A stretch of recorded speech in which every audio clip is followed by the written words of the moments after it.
I think a good leader should be an effective communicator, a team player, and someone who is self-aware. A good leader knows their strengths and weaknesses, and with focus and dedication, a successful leader is able to take their flaws and turn them into assets. Most importantly, I think a leader should be someone who is willing to give of their time, both personally and professionally. I think a good leader is someone who knows how to be both a diplomat and an advocate for their team members when needed. This is someone fueled by imagination and conviction and understands and has a desire for balanced spaces. They work off of a platform of equity, and at the end of the day, they really know that it's the differences between people that make us powerful teams. I think a good leader should be someone who leads from the heart, believes in his work, and trusts and believes in those around him, which helps to bring out the best of those he works with. I think good leaders should believe wholeheartedly in the organization they represent, pour all of their energy and passion into their work, while motivating and inspiring those around them to reach their full potential. Never be satisfied with the status quo. Always strive to be your best. I think a good leader should be someone who is willing to own the cause of another. A lot of times leadership for some people looks like a big flashy opportunity or a big experience, but I think leadership is found in the little moments, in the daily opportunities to reach out to other people and to help your community. Well, I believe a good leader is a person that consists of or has the attributes of two things. I'm a big Jim Collins fan, and he talks about level 5 leadership, which is the combination of personal humility, a lot of humbleness, but also an intense professional will. And I think those two things married together would create the best type of leadership for an individual. So that will be my answer.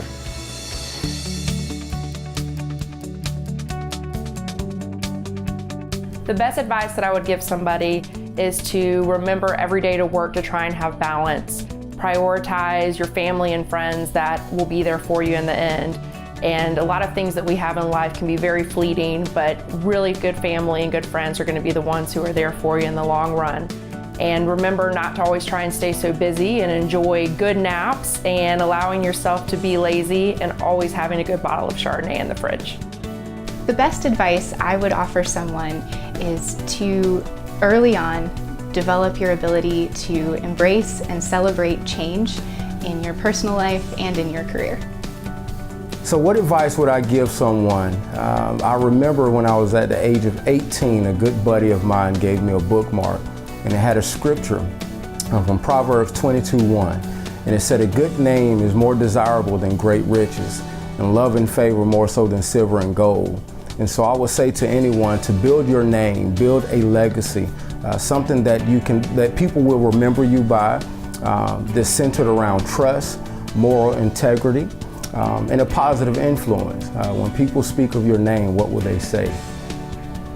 The best advice that I would give to someone else would be to feel comfortable taking calculated risks in life, and when you're looking at the different options and the risk that you're about to take, definitely be willing to ask forgiveness on the back end rather than permission on the front end.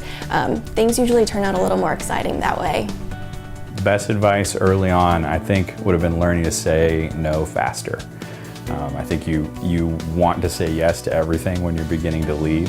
Learning to say no. Every time you say yes to something, you say no to other things.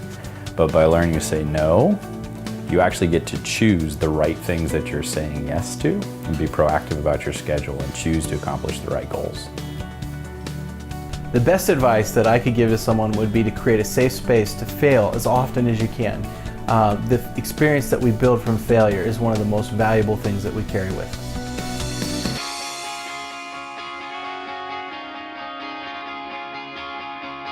I'm very passionate about having a strong relationship with God, being the best I can be in all areas of my life, and finding the balance to accomplish that. I am passionate about helping everyone put their best foot forward. So whether that be my clients and helping them achieve all of their goals and helping them grow their businesses and make a difference in our professional community, all the way to helping my employees be the best that they can be and empowering young women to grow. or really being the best mother I can be. It's just all a matter of putting your best foot forward, and that's really what I'm passionate about.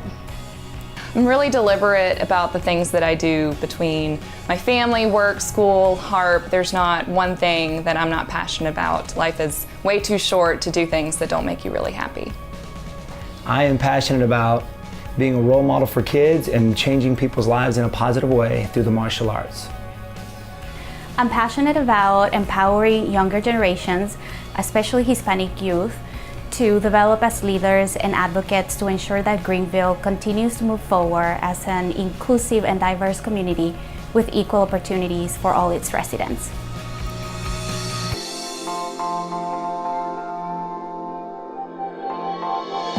I love Greenville because of the tremendous growth and opportunities that it provides. We still get all the same amenities as a big city right here in our small community. I love Greenville because it's a welcoming community. Greenville has become a really cool place to live, but it was kind long before it was cool. I love Greenville because it is my hometown and the place that has provided powerful mentors for my professional career. I love Greenville first because of the people, secondly because of being at the best place to work at Lima One Capital, and third because of downtown Greenville with all the great restaurants and bars. Who can beat it? I love Greenville because through my work in philanthropy, I've been able to experience firsthand how generous this community is and how they strive to make Greenville better for everyone. I love Greenville because it gave me a safe and diverse place to flourish.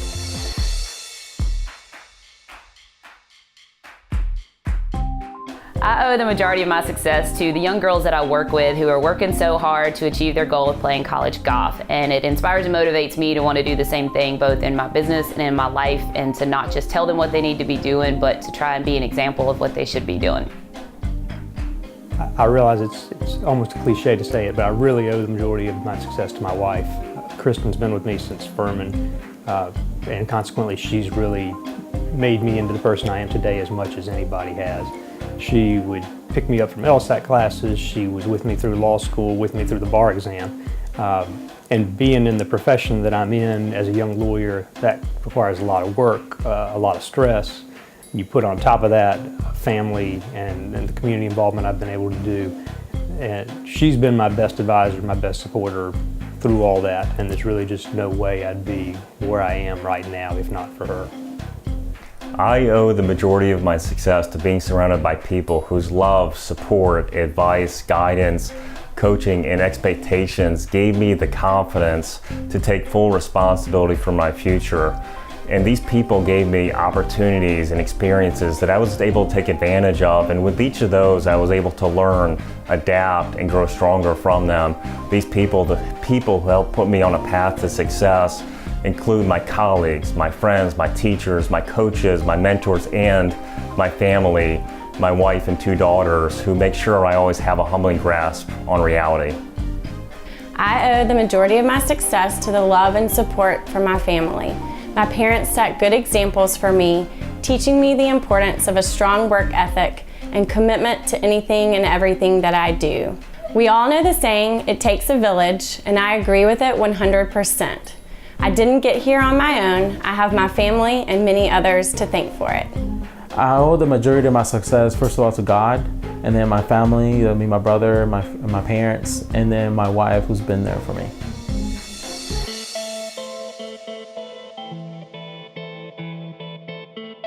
My favorite quote is, "The best way to predict the future is to create it." And what it means to me is that I stop becoming a dreamer and I become an action taker and making my dreams become a reality. My favorite quote is, "A rising tide raises all ships" by John F. Kennedy. When we can align our skills with the needs of our community and think comprehensively, we all win. My favorite quote is by Ralph Waldo Emerson, that nothing great can be achieved without enthusiasm. I think that if you approach each and every day with excitement and enthusiasm around what you're trying to achieve, you'll be a happier person, you'll have a positive impact on others, and you'll be much more likely to achieve your goals.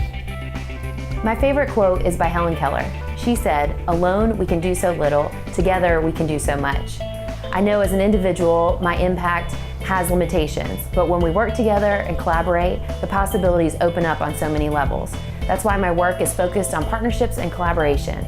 It's important to me both on a personal and professional level, and this quote is a simple yet powerful reminder of why it's so important.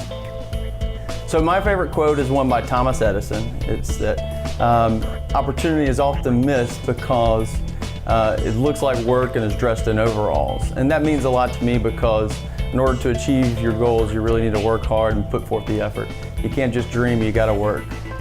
My favorite quote is, we have to let go of the life we have planned so we can accept the life that is waiting for us.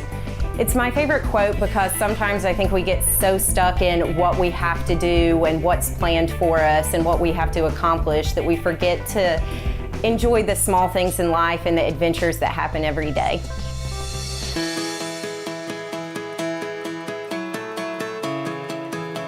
I find my inspiration from my husband, Ansel. Every morning, Ansel gets up with so much energy and excitement to go make a difference in our community to better the education sector.